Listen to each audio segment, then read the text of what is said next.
Heaven is a place on earth. It's we're on the journey, aren't we, of discovering earth, heaven. What's on heaven, what's in heaven is on earth. It's this journey of discovering God, what He has created heaven to be in our world right now, the characteristics of heaven. And we started off 2 weeks ago and discovered, do we really understand and believe the power of what Jesus said? Father, your will be done on earth as it is in heaven. Do we believe that?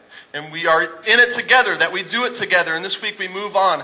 We're going to discover what it means to have the peace of heaven on earth in the midst of our lives. I'm so excited about that. How many of you are firstborn children? We have any firstborn children? Great. I have a lot of you that know the conspiracy in the world of the younger siblings to make you and frame you out to be all that you are not, right? When I was growing up, as an older sibling, a perfect older sibling who never did anything wrong, I was always framed by my brother and sister to be mean and hurt them and all that kind of stuff, which was totally untrue.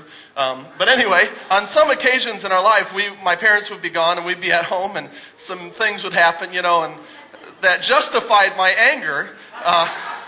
And I would get frustrated, so we would begin to fight. And, we'd tear around. And really how these fights went was they would take off and I would try to catch them and beat the junk out of them, So they did something one day and we'd take off on what we always do. And a lot of times our fights end up taking us outside the house. So I'd chase after the house. And being the intelligent older brother that I am, I would follow them and they'd run around to the back door, go back in the house, and locked out. Oh, man. I tell you. If the fire was not ignited before that, it was right then. So I'm locked out of the house, and there my brother and sister's sweet angelic faces are peeking through the back door, mocking me and laughing and saying, and playing the little lock game. You ever do that? With your wife comes to the car, it's really fun. Just lock her out, So they do that with me, and I get ticked, go grab my brother's bike and throw it in the next yard, and just do all kinds of, trying to provoke them to open the door. And eventually, my brother or sister would, faithfully open the door, and man, it was like flip and then take off. And they would bolt to the upstairs bathroom where they get to another door. And they lock another door.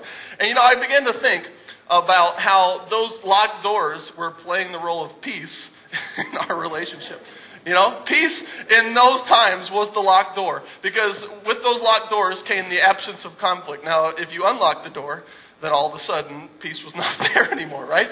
So as I was thinking this week about peace, that's what kind of came to my mind, my own definition of my life and how peace has played its role. That was a defining thing for me, that peace for me a lot of times was the absence of conflict, And so I wanted to kind of work this definition over in my mind. What do I believe peace really is? Is it really an absence of conflict? What about you? And I'm sure talking about that has kind of drummed up some memories in your life and maybe things you're going through now. I want you to just take a moment, talk to somebody next to you real quick.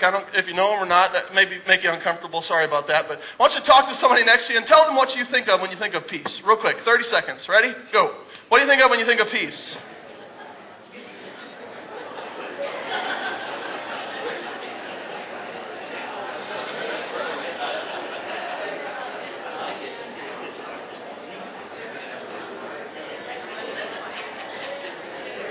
Lots of memories, huh? We're connecting our ideas of peace with our lives. So what does peace mean to you? Somebody. What's peace? What do you think of when you think of peace? What? Quiet? What else? Calm? Serene was one that I heard before. Calmness. I go back to the absence of conflict in my own mind. A lot of times I was thinking about our world. How does our world define peace? And maybe the absence of conflict, I think a lot of people hold to that. If there's not war or fighting or that kind of stuff going on, then there's peace. And the more I began to think about it and think of my own definition of peace, it kind of was exposing my inadequate definition. My understanding of peace really wasn't what it kind of needed to be. And so I thought, well, maybe I need to go and maybe understand a little bit more about what peace is all about if I want to take hold of it in my own life. So I began to do that this past week and thought, well, I'll start at the Old Testament and discover kind of what this word is all about. And the Old Testament word for peace is shalom. You ever heard shalom being said? We've heard that sometimes. Shalom is a Hebrew word that has really a really neat, full understanding of what it means. Beside our counterpart word of peace. It means fullness, completeness, to be blessed, to be prosperous. A lot of meaning within it. In Psalm 37:11 it's used, but the meek will inherit the land and enjoy great peace. In Isaiah 54, 12 through 13, it says, I will make your battlements of rubies, your gates of sparkling jewels, and all your walls of precious stones, and all your sons will be taught by the Lord, and great will be your children's peace. That shalom peace also, as we kind of move through the Old Testament, is all the time connected with righteousness and justice. That people who are living in righteousness are living rightly with other people in their lives and seeking the justice of those people. We oftentimes see shalom connected in those ways. That righteousness and justice are in their lives. The prophet Isaiah again speaks of the day when a righteous king will rule over Israel. It says, till the Spirit is poured out upon us from on high, and the deserts become a fertile field, and the fertile fields seem like the forest. Justice will dwell in the desert, and righteousness live in the fertile field, and the fruit of righteousness will be peace. So we begin to see this definition kind of forming. Shalom, peace. To be complete, to be whole, and to be prosperous, blessing, righteousness, and justice. It kind of is building a little bit. And I thought, well, let's move a little bit into the New Testament. How do we kind of broaden our definition of what peace is? And we get to Colossians 3:15. It says, let the peace of Christ rule in your hearts. Since as members of one body you were called to peace, lives lived in peaceful relationships. So let the peace of Christ rule in your hearts as you were created to be in relationship together. Let those relationships then be in peace. And we see peace connected with relationships. And the word for relationship is characterized by the word koinonia, which means intimate fellowship, to be in fellowship with. See, this peace is an idea. It's a lifestyle that is characterized not just by the absence of conflict, but so much more. It means to be whole, to be complete, to be blessed, to be righteous, just, and to be in intimate fellowship with.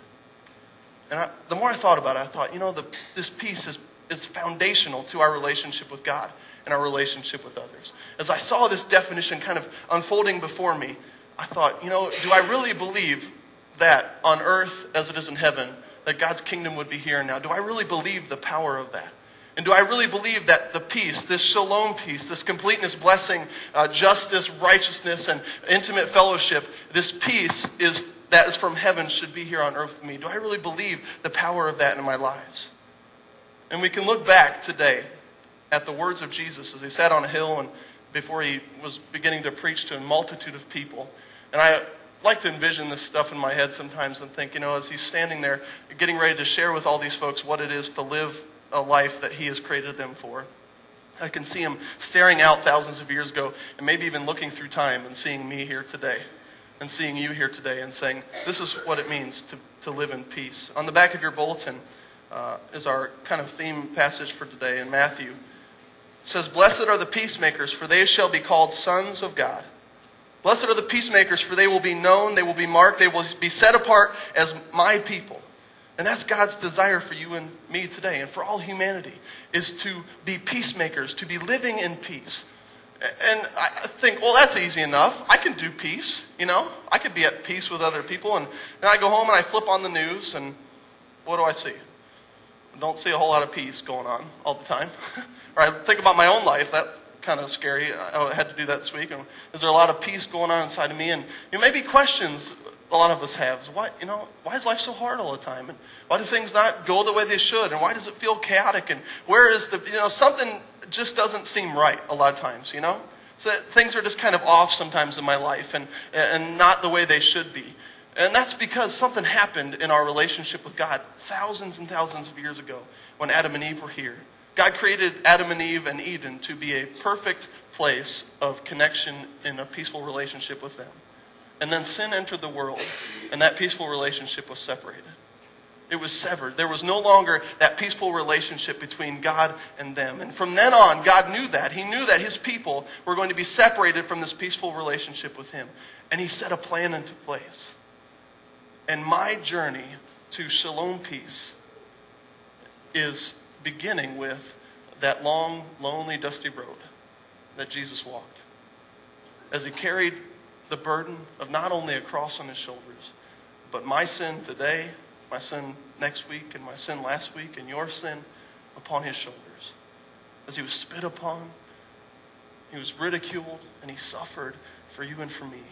And he did it so that we could be reestablished in connection with him.